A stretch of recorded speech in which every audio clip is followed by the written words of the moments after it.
Hello everyone. तो आज का जो हमारा टॉपिक है वो है द पार्लियामेंट ऑफ इंडिया, यानी कि संसद। तो हमारी सरकार के तीन जो महत्वपूर्ण अंग हैं उसमें से एक अंग है संसद। विधायिका, केंद्र में विधायिका का कौन रिप्रेजेंट करेगा, उसका काम कौन करेगा, तो वो संसद यानी कि जो लेजिस्लेटिव है हमारी। तो हमारी सरकार की तीन आर्म्स है, एग्जीक्यूटिव, जुडिशरी और लेजिस्लेटिव। कार्यपालिका, न्यायपालिका और विधायिका। तो उसमें विधायिका है पार्लियामेंट यूनियन लेवल पर, और स्टेट लेवल पर क्या हो जाएंगी ये स्टेट लेजिस्लेटिव असेंबली यानी कि विधान परिषद या लेजिस्लेटिव काउंसिल। पार्लियामेंट केवल लोकसभा और राज्यसभा नहीं है, उसमें हमारे राष्ट्रपति भी शामिल है। तो ये तीनों मिलकर बनाते हैं हमारी संसद को। एक इम्पॉर्टेंट बात मैं आपको बता दूं, तो लोकसभा को लोअर हाउस या पॉपुलर हाउस भी कहा जाता है और इसे फर्स्ट चेंबर भी कहा जाता है। और राज्यसभा की बात करें तो राज्यसभा को upper house, house of elders और सेकंड चेंबर कहा जाता है। तो आप ये बात थोड़ी सी ध्यान रखना। तो ये जो सिस्टम है ये हमने इंग्लैंड के वेस्टमिंस्टर सिस्टम से लिया है। वहां पर भी एक अपर हाउस है और एक लोअर हाउस है। जैसे यहाँ पर लोकसभा, यहाँ पर जनता के नुमाइंदे उसमें चुनकर आएंगे, और दूसरा होगा एक उच्च सदन जहां पर कुछ स्पेशल बंदे चुनकर आएंगे। वहां होता है हाउस ऑफ लॉर्ड्स। तो पहले हाउस ऑफ लॉर्ड्स में केवल जो एरिस्टोक्रेटिक फैमिलीज हैं, जो सामंत लोग हैं, वो चुनकर आ सकते थे। अब वहां पर सिस्टम धीरे धीरे चेंज हो रहा है। राष्ट्रपति की बात करें तो ना ही वो लोकसभा का हिस्सा होते हैं और ना ही वो राज्यसभा का हिस्सा होते हैं, लेकिन संसद का वो एक अभिन्न हिस्सा है। अब इसका कारण क्या है, तो कोई भी कानून बनना शुरू होता है तो पहले बिल के रूप में आता है, और वो बिल या विधेयक पहले लोकसभा में आएगा, फिर राज्यसभा के पास होगा और फिर जाएगा राष्ट्रपति के पास। फिर जब तक राष्ट्रपति उस पर अपनी मोहर नहीं लगाते तब तक वो बिल पास नहीं हो सकता। अब मेन फंक्शंस क्या है पार्लियामेंट के? कैबिनेट प्रोवाइड करना, कैबिनेट को कंट्रोल करना, कैबिनेट और इंडिविजुअल मिनिस्टर को क्रिटिसाइज करना, उसके अलावा जो इंफॉर्मेशन है उसको सिक्योर करना, उसके अलावा लेजिस्लेशन यानी कि लॉज बनाना, फिर फाइनेंशियल कंट्रोल। तो ये सब कुछ फंक्शंस है पार्लियामेंट के। और उसके अलावा जो बिल्स हाउस ऑफ पार्लियामेंट में पास होंगे तो वो जब तक लॉ नहीं बनेंगे जब तक हमारे जो राष्ट्रपति है उनकी मोहर नहीं लगेगी। इसके बारे में हमने अभी बात की थी। अब हम आ जाते हैं राज्यसभा और लोकसभा पर। तो राज्यसभा की बात करें उसके कॉम्पोजिशन की, तो उसकी मैक्सिमम स्ट्रेंथ जो है वो है 250। उसमें 238 यानी कि 238 मेंबर्स जो है वो आएंगे स्टेट से, और यूनियन टेरिटरीज का यहाँ पर रिप्रेजेंटेशन नहीं होता है सिवाय दिल्ली और पुडुचेरी के। अब दिल्ली और पुडुचेरी क्यों शामिल है यहाँ पे? क्योंकि इनमें विधानसभा मौजूद है। इसके अलावा 12 मेंबर्स होंगे जो कि नॉमिनेटेड होंगे, जिन्हें राष्ट्रपति नॉमिनेट करेंगे। ये अलग अलग फील्ड से होंगे, आर्ट्स, लिटरेचर, स्पोर्ट्स, किसी भी फील्ड से हो सकते हैं। तो राज्यसभा में इस वक्त मेंबर्स कितने हैं? 245। यहाँ पर हमने कुछ गुंजाइश छोड़ रखी है कि अगर कोई टेरिटरी कल को जुड़ जाती है तो हम ये सीट्स उन्हें दे सकते हैं। जैसे जो सिक्किम है वो भारत में बाद में जुड़ा था, तो उस अकॉर्डिंग फ्यूचर के बारे में सोच के ये सीट्स रखी गई थी। फिर बात करें राज्यसभा की, तो Rajya Sabha is not subject to dissolution, its members shall not be less than 30 years of age. यानी कि राज्यसभा एक परमानेंट हाउस है, इसका कार्यकाल कभी भंग नहीं होता है, इसे डिसॉल्व नहीं किया जा सकता। राज्यसभा के सदस्य का 6 साल का कार्यकाल जरूर होता है, लेकिन राज्यसभा को भंग नहीं किया जा सकता। ये एक परमानेंट हाउस है, और इसके जो मेंबर्स हैं उनकी मिनिमम एज होनी चाहिए 30 ईयर्स। उससे कम के जो लोग हैं वो राज्यसभा के मेंबर्स नहीं बन सकते। अब हम प्रेजेंट राज्यसभा कॉम्पोजिशन की बात करें तो प्रेजेंटली उसमें 245 मेंबर्स हैं, जिसमें 233 मेंबर्स जो हैं वो स्टेट से और यूनियन टेरिटरीज से होंगे, जिन्हें इनडायरेक्टली इलेक्ट किया जाएगा। अब उन 233 मेंबर्स में से 229 तो आएंगे स्टेट से और 4 आएंगे यूनियन टेरिटरीज से। फिर उसके अलावा जो 12 मेंबर्स हैं उनको डायरेक्टली जो हमारे राष्ट्रपति है वो नॉमिनेट करेंगे। अब हम देखते हैं यहाँ पे इलेक्शंस कैसे होते हैं। तो राज्यसभा में जो राज्यों का कोटा तय होता है आबादी के अनुसार, यानी कि प्रोपोर्शनल रिप्रेजेंटेशन के बेसिस पे, तो पॉपुलेशन के बेस पे यहाँ पे तय किया जाता है। जैसे यूपी की पॉपुलेशन सबसे ज्यादा है तो राज्यसभा में उनकी सीट भी ज्यादा होंगी। सिमिलरली लोकसभा में भी कॉन्स्टिट्यूएंसीज ऐसे ही तय की जाती है। तो यूपी की आबादी 20 करोड़ से भी ज्यादा है, तो वहां पर 31 राज्यसभा सांसद हैं और लोकसभा सांसद कितने? 80। अब हम कॉन्सेप्ट समझते हैं सिंगल ट्रांसफरेबल वोट का। तो एग्जाम्पल के तौर पे 3 लोग जो है वो इलेक्शंस कंटेस्ट कर रहे हैं, ए, बी और सी। अब हम वो तीनों लोगों को वोट किस बेसिस पे देंगे? प्रेफरेंस के बेसिस पे। तो मेरी फर्स्ट प्रेफरेंस है कि मैं सी को फर्स्ट प्रेफरेंस दूंगी, फिर बी को सेकंड और ए को थर्ड। सिमिलरली कोई ए को फर्स्ट दे सकता है, सी को सेकंड दे सकता है और बी को थर्ड। तो प्रेफरेंस देंगे, first preference, second preference, third preference, और उस बेसिस पे ये जो वोट है वो काउंट होगा। अब हम लोकसभा का कॉम्पोजिशन समझते हैं। तो लोकसभा में मैक्सिमम 552 सदस्य हो सकते हैं। 552 में से 530 आएंगे राज्यों से, 20 आएंगे यूनियन टेरिटरीज से और 2 आएंगे एंग्लो इंडियंस। ये 2 नॉमिनेटेड होंगे। इन्हें जनता नहीं चुनकर भेजती है, इन्हें राष्ट्रपति नॉमिनेट करते हैं। किसके कहने पर? प्रधानमंत्री और मंत्रिपरिषद के कहने पर। प्रेजेंटली लोकसभा में 545 मेंबर्स हैं, लेकिन भविष्य में 552 हो सकते हैं। फ्यूचर पॉसिबिलिटीज को ध्यान में रखते हुए सोचो अगर श्रीलंका भारत में जुड़ जाए तो ये 7 सीट उन्हें दी जा सकती हैं। तो ये वाला सेम कॉन्सेप्ट अभी हमने राज्यसभा में भी देखा था, तो सेम यहाँ पर भी फ्यूचर के बारे में सोचकर ये जो सीट्स हैं वो रखी गई थी। तो अभी हम देखें तो लोकसभा में प्रेजेंटली 543 मेंबर्स हैं, 2 नॉमिनेटेड हैं, उन्हें यहाँ पे काउंट नहीं किया गया है। 530 जो है वो डायरेक्टली इलेक्ट होंगे स्टेट से और 13 यूनियन टेरिटरीज से।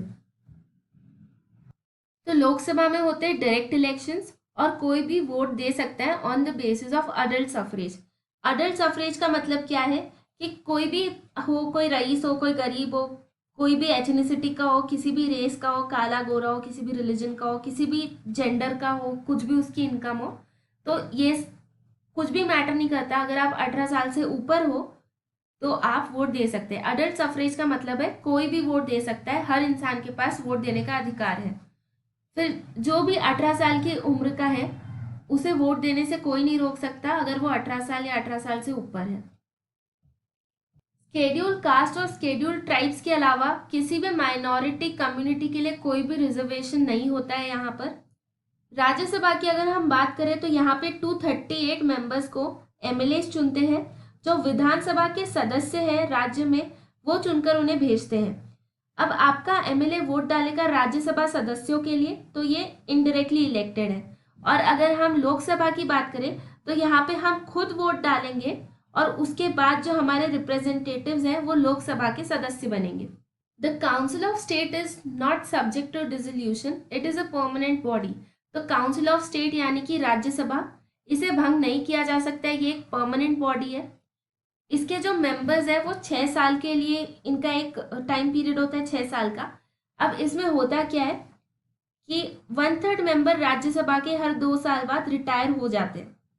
जब 1952 में ये बनी थी तब 1/3 मेंबर्स जो थे वो 54 में रिटायर हो गए। उनका जो कार्यकाल था वो सिर्फ 2 साल का रहा था। फिर 1956 में और 1/3 लोग रिटायर हो गए तो उनका कार्यकाल जो था वो 4 साल का था। उसके बाद से सबका 6 साल का कार्यकाल रहा है।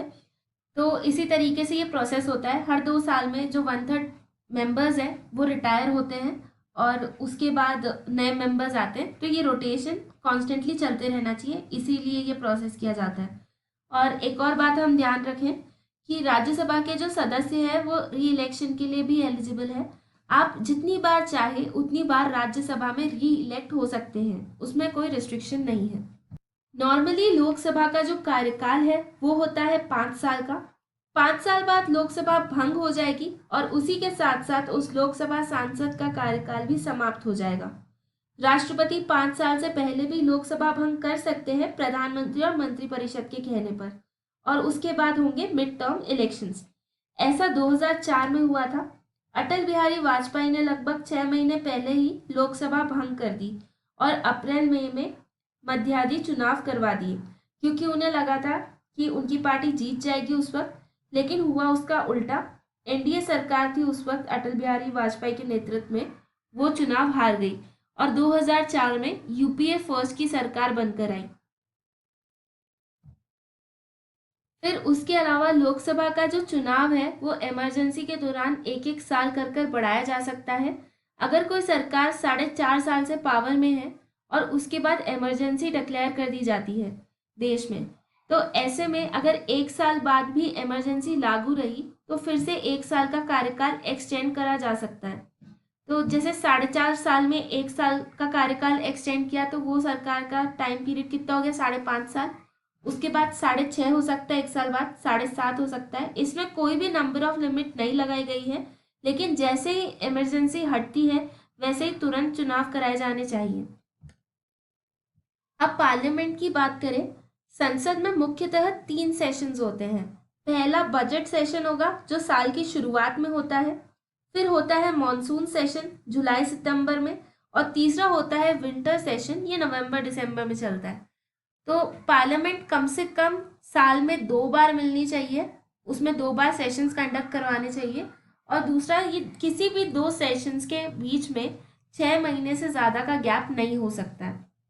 अब हम जानते हैं कि पार्लियामेंट में जो बैठक चल रही है उसे खत्म कितने तरीकों से किया जा सकता है।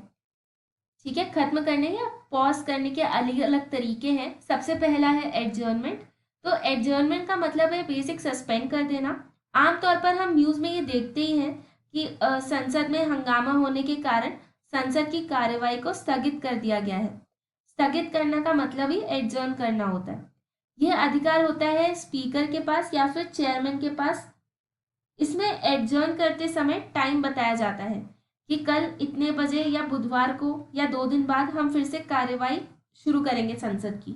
फिर एक एडजर्नमेंट सिने डाई होता है, उसमें आपको समय नहीं पता है, स्पीकर बोल देंगे या चेयरमैन बोल देंगे राज्यसभा के कि कार्यवाही अनिश्चित समय के लिए स्थगित की जाती है।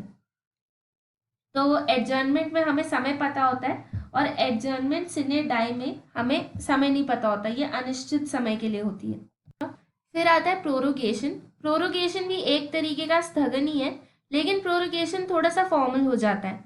एग्जाम्पल, अगर मॉनसून सेशन चल रहा है और उसे समाप्त करना है तब होगा प्रोरोगेशन। और प्रोरोग कौन करेगा? राष्ट्रपति। सेशन समन भी करेंगे राष्ट्रपति और सेशन प्रोरोग भी करेंगे राष्ट्रपति। अब अगला है डिसोल्यूशन। डिसोल्यूशन का मतलब होता है विघटन, पूरी तरीके से विघटित कर दिया। तो डिसोल्यूशन में जो हाउस है वो डिसॉल्व हो जाएगा और फिर से फ्रेश चुनाव होंगे और फिर से लोकसभा बनेगी। तो डिसोल्यूशन 2 तरीके से हो सकता है। पहला तो ऑटोमेटिक डिसोल्यूशन होगा, तो 5 साल हो गए तो ऑटोमेटिकली लोकसभा विघटित होगी, नए चुनाव होंगे। या दूसरा तरीका क्या होगा, राष्ट्रपति उन्हें समय से पहले ही डिसॉल्व कर दे। अब हमने ये सारे तरीके समझ लिए, तो अब हम पॉइंट्स पे आते हैं। तो इसमें क्या कहा जा रहा है कि जो डिसोल्यूशन और प्रोरोगेशन का जो पावर है वो कौन एक्सरसाइज करेगा? प्रेसिडेंट, काउंसिल ऑफ मिनिस्टर की एडवाइस पर। लेकिन जो डेली सिटिंग्स होंगी लोकसभा और राज्यसभा की, उनको एडजर्न करने का पावर किसके पास है? स्पीकर या फिर चेयरमैन के पास। जो डिसोल्यूशन है लोकसभा में वो क्या करेगा? वो लोकसभा को खत्म कर देगा, ठीक है, फिर से फ्रेश इलेक्शंस होंगे। उसके अलावा प्रोरोगेशन जो है वो सेशन को टर्मिनेट करता है। एडजर्नमेंट जो है वो सिर्फ एक छोटा सा पॉज लगाता है कुछ समय के लिए, कुछ आवर्स के लिए भी हो सकता है, कुछ दिनों के लिए भी हो सकता है, या वो कुछ वीक्स के लिए हो सकता है। On dissolution of Lok Sabha all the matters pending before the house lapse. तो लोकसभा जब डिसॉल्व होती है तब जितने भी बिल्स हैं, नोटिस है, पिटिशन है, मोशंस है, रेजोल्यूशन, सब कुछ लैप्स हो जाता है और उनको फिर से इंट्रोड्यूस करना पड़ेगा जब लोकसभा फिर से गठित होगी। लेकिन अगर कोई बिल पेंडिंग है लोकसभा में और राज्यसभा में वो पास नहीं हुआ है तो वो बिल लैप्स नहीं होगा। अगर जॉइंट सिटिंग चल रही है किसी बिल को लेकर तो वो बिल भी लैप्स नहीं होगा। ये था हमारा पार्लियामेंट ऑफ इंडिया का फर्स्ट पार्ट। इसमें आगे हम और भी पार्ट्स ऐड करेंगे। तो अगर आपको ये लेक्चर पसंद आया हो तो आप प्लीज़ लाइक करें, शेयर करें और सब्सक्राइब करें हमारे चैनल को। और अगर आपके कोई भी क्वेश्चंस हो तो आप नीचे कमेंट सेक्शन में लिख के बता सकते हैं। Thank you.